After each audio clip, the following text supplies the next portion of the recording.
Greetings, economics students. So we're going to make a pivot now, and we're going to move to chapter 19.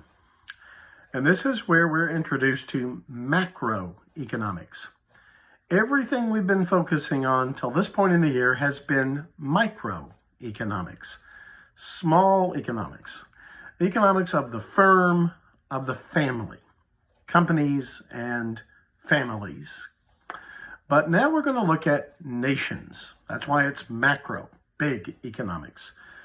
The nation as a whole. And of course, in American politics, in politics of every nation, economics plays a huge role. In the 1992 election for president in the United States, for example, Bill Clinton had an advisor very early in the campaign.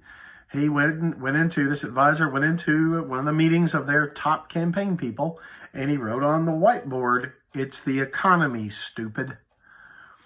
And what he meant by that was, in American politics, presidential politics at least, about 85% of the time, if the economy is doing well, the incumbent president wins. If the economy is doing poorly, the incumbent president loses, about 85% of the time. So the biggest factor that determines whether a president will win or lose the election is probably the economy. There are exceptions. Some presidents have personalities which are so dominant they attract people or they drive people away, and there are occasional international crises that are so dominating people's minds and imaginations, they don't care about the economy. That's so much there. You might say 1968, the Vietnam War, so shaped that election. But mostly it's the economy that drives national American politics. Everybody cares about their income, how their employer is doing, how their business is doing, how much things cost when I go to the store, and all those issues. I mean, the economy is vastly important. Macroeconomics looks at that big picture, the national picture. Now, if you look at the introduction of macroeconomic perspective in chapter 19, in the second edition, looks like it's 444. You'll see there where they talk about the goals of macroeconomics, the frameworks you can use to access microeconomics, and the policy tools. I just want to quickly go through those and talk about what they are. First, the goals of macroeconomic policy are, one, economic growth. Every nation wants their economies to grow. I guess I can imagine some weird scenario where they wouldn't, but I'm sure that 99.9% of countries would like to have a healthier economy where their people get more goods at cheaper prices and so on.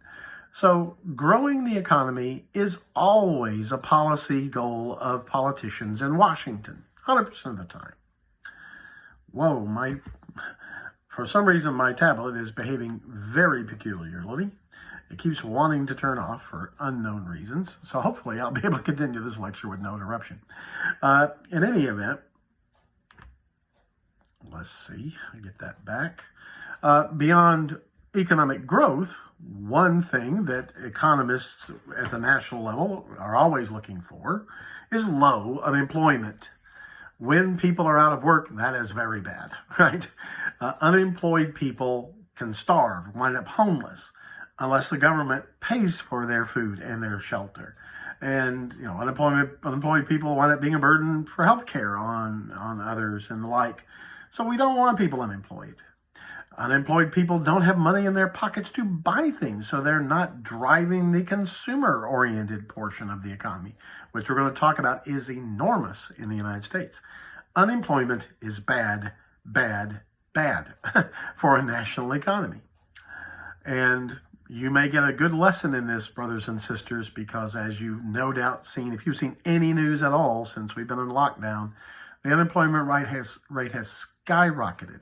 People are thinking we could have Great Depression level unemployment by the time the lockdown starts to end.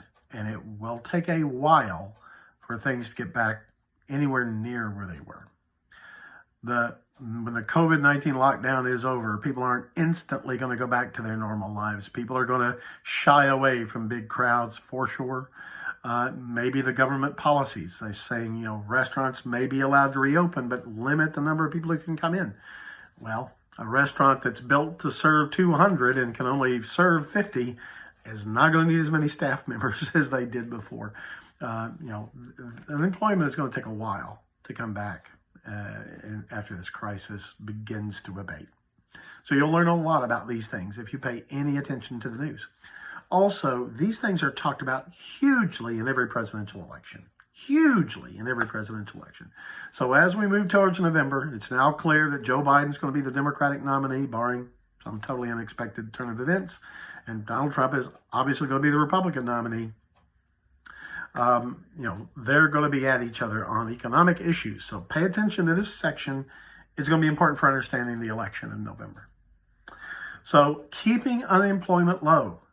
So we want economic growth, low unemployment, and low inflation. I know I've talked to you guys about hyperinflation. Remember what happened to Germany after World War I, when a person's life savings 1 month, a few months later, would not buy them lunch. The equivalent, you might save the equivalent of $50,000 in our money, and you go to the grocery store and your grocery bill is $50,000 for your normal cart of groceries. That was a real world in Germany after World War I. And there have been other countries, Argentina in the early 90s, out of control. Zimbabwe in Africa, such bad hyperinflation, they just did away with their currency and spend US dollars there now. Inflation at a high level is absolutely disastrous. But even moderately high inflation has real consequences. If the inflation rate ticked up from where it normally is for us around 1.5%, 2% these days, if it ticked up to 10%, that's not a hyperinflation, but that's bad. Because you borrow money at the bank, the interest rate the bank's going to charge you has got to be higher than the interest rate. So you're buying a house now at 12, 13, 14% interest. That's going to be the effect over a long term is going to cause you to spend tens of thousands of dollars more to buy a house than you planned. We do not want high inflation. High inflation is very bad. You want very small inflation, a little bit. You don't ever want deflation. That's bad too. But just a little, 1.5%, 2% inflation per year is great. Okay, so those three things. We want economic growth, low unemployment, low inflation. Those are our goals. We're going to be talking about the ways you can assess the national economy. They got it down here in your book as framework. The first thing there is aggregate demand, aggregate supply. And we'll talk about this when we talk about gross domestic product. I'm thinking that might be in the next lecture because I'm already almost 9 minutes into this one. So I'm not sure we'll be able to go far into that topic. But analyzing gross domestic product with aggregate demand, aggregate supply. Another way to look at it is Keynesian economics.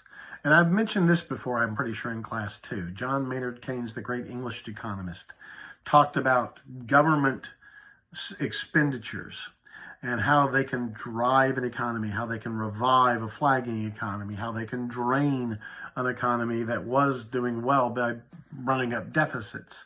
So you can look at it from the perspective of John Maynard Keynes, which we will do. And then finally, the Neoclassical Model. This is often the way Republican-oriented economists look at things now. The classical model looks back to like Adam Smith and David Ricardo of 200 to 250 years ago. Neo means new, right? So this would be revised in light of what we know about economics for the last 250 years. But it really is a classic market-oriented approach. These would be folks who really prefer low taxes, low government involvement in the economy as much as possible. Let the laissez-faire to a certain degree, not entirely. In modern times, few people are totally laissez-faire. But the neoclassical model is going to be more oriented that way than the Keynesian model, which is very government-focused in how the government can manage the economy. All right. So, just to introduce what gross domestic product is. Next page, flip over to 445. Gross domestic product is the sum total of all goods and services produced inside a country in a year. There's a related idea called gross national product, and that would be the sum total of goods and services of all the companies of a nation in a year. Not the same thing. In a country like the United States, I mean, we have, Exxon Mobil and Apple and, General Electric and Ford. These multinational corporations have enormous operations overseas. And gross national product would account their services wherever they perform them on Earth as part of gross national product. More useful for economists is gross domestic product, looking only at what goes on inside the United States. So we don't care what Apple's sales were in China or how much gasoline Exxon sold in Europe or how many Fords were bought in Brazil. We want to know what they made, what they sold in the United States of America's boundaries. That's gross domestic product. Why is that more important? Well, that's where the people are working for these companies, right? And their taxes are going in the kitty here mostly. Okay, so that's what gross domestic product is. This is the figure which is probably most useful for assessing the health of an economy. Now, one way you can look at this, what the heck is the gross domestic product of a country? How do I know what it is? Well, it is made up of components of demand. So we're first going to look at demand, and then we're going to look at supply. But we're at 12 minutes now. I think we're going to stop there with this lecture, and I will see you next time, and we'll talk about these components of demand and how they come in relative importance. Hint, consumer demand is by far the most important in our economy today. 2/3 of our gross domestic product comes from people like you and me buying stuff and paying for services. See y'all later.